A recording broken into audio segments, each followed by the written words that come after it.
ما كفايه يا خالد والنبي. كفايه يا اسطى والنبي. حصل ولا ما حصلش اتحبيت من طرف واحد؟ في الحب ما استناش مردود. بالراحة على قلبي المكسور اللي مشكلته انه فيك مسحور. مين اختار في ايه بينك وبينها؟ أرجوك قل لي الحقيقة.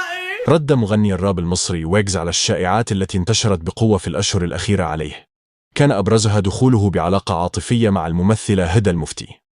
وتلقى ويجز سؤالا من أحد المتابعين عن رأيه في الشائعات التي تتردد حوله بين الحين والآخر، ليرد بجزء من أغنية البخت قائلا: ناس كتير خيالها واسع وانا بالي طويل قوي.